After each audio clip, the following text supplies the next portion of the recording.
नमस्कार, आप सभी का स्वागत है हमारे YouTube चैनल चीनिया क्लासेस में। तो आज हम कर रहे हैं प्रायिकता चैप्टर। तो बहुत ही आसान सा और छोटा सा चैप्टर है और इसको अपने और भी आसान बनाकर करने वाले हैं। आपको आसानी से समझ आ जाएगा ये चैप्टर। तो आज अपने इसकी थोड़ी सी बेसिक जानकारी के बारे में चर्चा करेंगे और फिर अपने इसके जो 3-4 टाइप बनते हैं, इस पर ज़्यादा कुछ क्वेश्चन नहीं होते, 2-4 क्वेश्चन बनते हैं इस पे, तो वो अपने टाइप वाइज करने वाले हैं। तो पहले अपने देखेंगे कि प्रायिकता होती क्या है।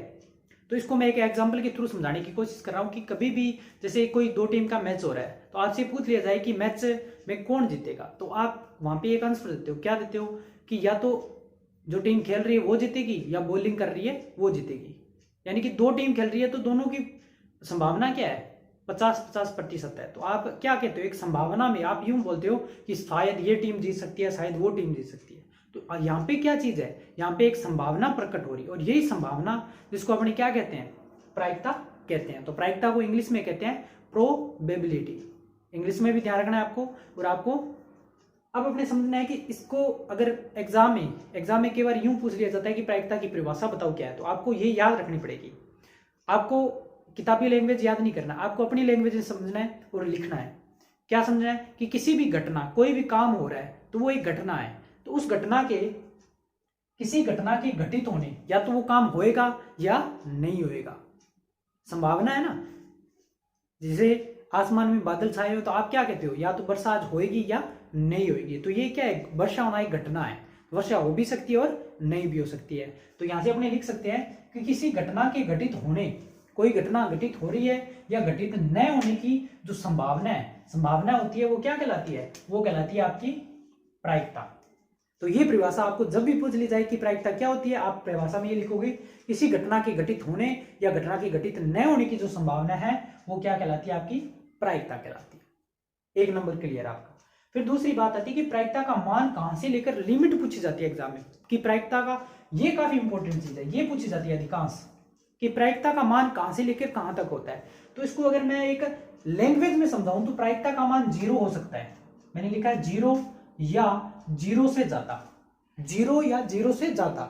ज्यादा बोले तो प्लस वाली तरफ, 0 से ऊपर की तरफ, 0 से कम नहीं होगा। 0 से कम हो जाएगा तो क्या हो जाएगा, माइनस हो जाएगा, जो कि प्रायिकता का मान नहीं होगा। ध्यान रखना है आपको।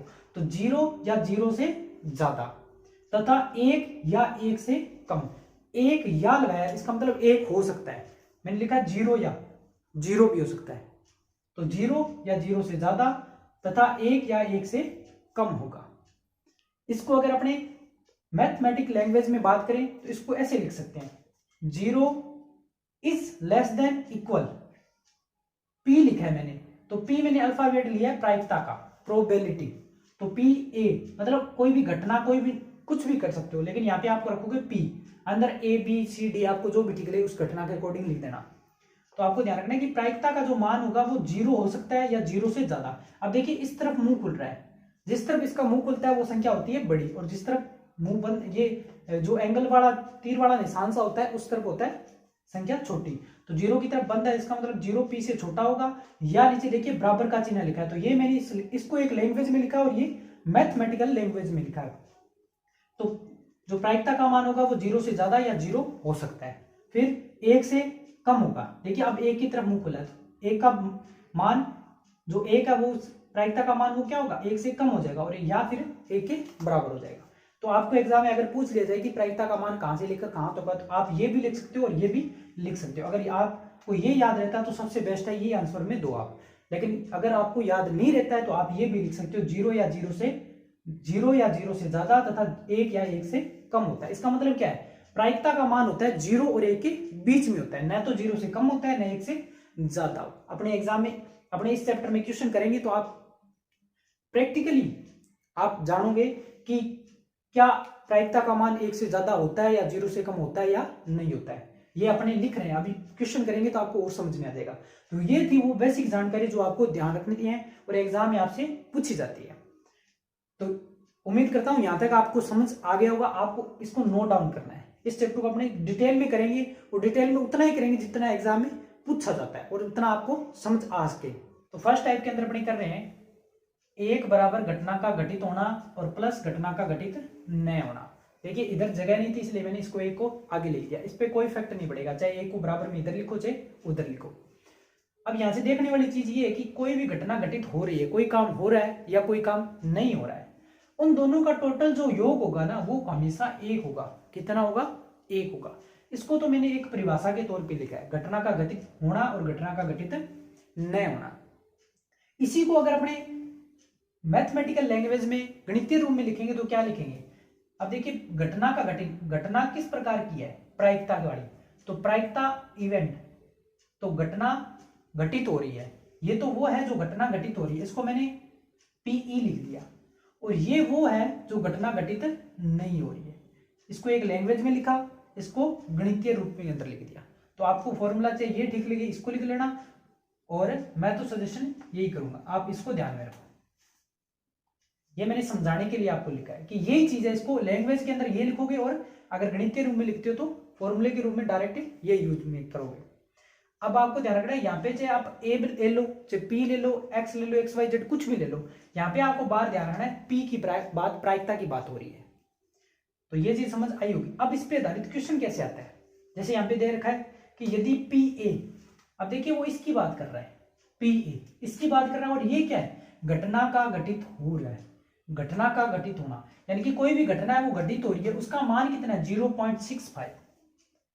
तो अपने से पूछा ए नहीं, तो मैंने देखिए लिख रखा है ए बार, ये देखिए घटना घटित न होना, इसके सापेक्ष देखिए तो पी ई बार, तो देखिए मैंने ए बार यानी कि घटना घटित न होने की प्रायिकता उसने अपने से पूछी है।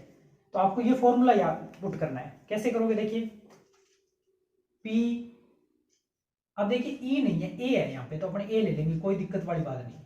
ए है तो ए ले लो, और कुछ है तो वो भी आप लिख सकते हो, बार पी रखना है क्योंकि प्रायिकता है। पी ए बार ये अपने को ज्ञात करना है, और बराबर में कितना होगा? एक होगा, क्योंकि अपने जानते हैं देखिए एक होगा। पी ए इसका मान कितना दे रखा है? 0.65 प्लस पी ए बार, इसका वैल्यू अपने को ज्ञात करना है। देखिए ये अपने से पूछा जा रहा है,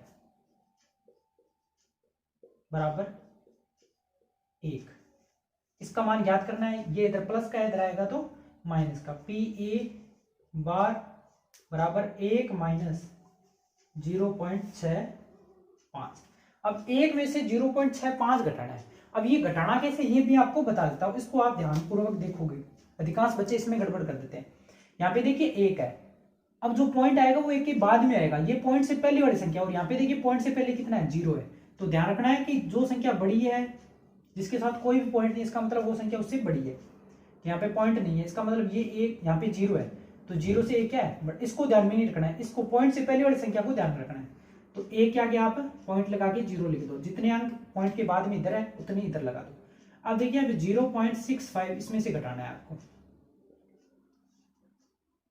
यहाँ पे 0 है, 0 में से 5 घटेगा नहीं, इधर भी 0 है, यहाँ से ले लिया इधर, यहाँ पे कितना हो गया? 10, 10 से फिर यहाँ से ले लिया, यहाँ पे कितना हो गया? 10, 10 में से 5 गया 5, यहाँ पे कितना रह गया? 9, 9 में से 6 गया, 9 में से 6 जाएगा तो कितना आएगा? 3, यहाँ पे एक था, एक आंसर में अपने ऑलरेडी ले चुके हैं, तो कितना आएगा? 0। पॉइंट के बाद में जब भी अंक आ जाए तो आपको उनको सिंगल सिंगल बोलना है, इस बात का हमेशा ध्यान रखना है। तो इसको क्या बोलोगे? 0.35। ये आपको इसमें से कैसे घटाया मैंने आपको सब बता दिया। तो ये था अपना फर्स्ट टाइप, इस पे ऐसा ही क्वेश्चन एग्जाम में पूछा जाता है और ऐसा ही क्वेश्चन बनेगा।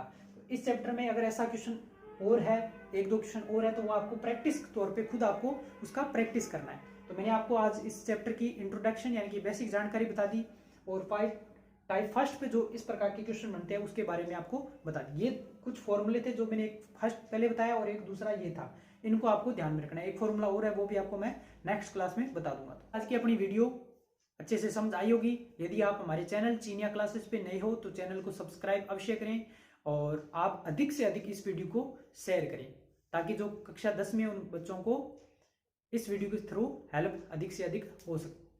तो मिलते हैं नेक्स्ट वीडियो में और नए क्वेश्चन के साथ, तब तक